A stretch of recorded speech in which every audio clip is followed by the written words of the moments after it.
Hey, today we're going to talk about the Roman Republic, but we're going to talk about the end of the Roman Republic, starting with the rise of Julius Caesar. At this point, Rome is in despair during the first century BC. Before Caesar comes to power, Rome is in trouble. The Republic is in danger. You have a lot of corruption. There's near anarchy. You have civil wars, violence, riots in the streets. All this stuff is common. And during this time, you have Julius Caesar, who's a talented speaker and writer. He becomes popular with the common people, and he uses his popularity to form an alliance with Pompey and Crassus, two powerful politicians and generals in Rome. So these three people form what's called the Triumvirate, and later on the First Triumvirate, and they began to dominate Roman politics. So you can see Crassus here on the left, Caesar in the middle, and Pompey on the right. Caesar is in a lot of trouble. His popularity is growing, but he's very broke. He's in debt, and he needs a political favor to pull him out of debt. So he pulls a favor from Pompey and Crassus, who worked to get Caesar granted a 5-year governorship in Gaul, which is modern-day France. And from here, he's going to start a war and conquer a lot of area and become personally wealthy. So as governor of Gaul, he started war with the Germanic tribes to the north. He's not only a politician, but powerful and talented general, and he uses this to his advantage to gain territory, gain fame, gain wealth.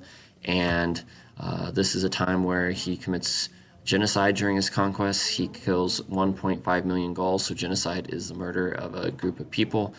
He boasts about his military successes and wrote reports back about his success. At this point in Rome, genocide was considered almost ideal in some circumstances because you just got done with the Spartacus slave revolts. You have the riots. You have army kind of spread out and not being able to maintain power in these certain areas. So this would put down revolts and lead to less men needed to keep control of the area.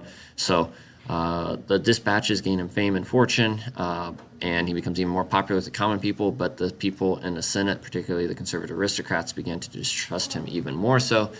And at the same time, there's going to be some problems with the triumvirate. So Caesar's representing to overthrow the status quo, so the current situation, which is the Roman Republic, and he's viewed as a threat by the conservative aristocrats in the government. He starts losing his members of the triumvirate as Crassus is killed in battle, and eventually you're going to have Pompey and Caesar turn on each other. Once Caesar's term as governor runs out, the Senate orders him to return to Rome alone, but Caesar knows that this isn't going to turn out well for him. He doesn't trust the Senate, and he feared that if he gave into these demands, the Senate would end up having him arrested and eventually killed. So instead, he does return to Rome. However, instead of disbanding his army, he brings his army with him, and when he crosses Rubicon River with his army, this starts a civil war in Rome. The Senate chooses Pompey to defend Rome and defend the Senate against Caesar. So Pompey, once his friend, now his rival, is going to civil war against Caesar. Caesar eventually forces Pompey into retreat. Pompey ends up in Egypt, where he is murdered, and his head sent back to Caesar.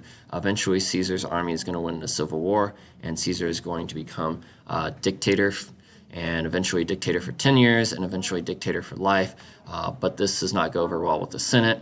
The Senate couldn't tolerate the threat of Caesar and really did not like the fact that one man had become dictator, unlike what they wanted to have originally. The whole idea about a republic is you split the power between a bunch of representatives and give the people the idea to choose these people.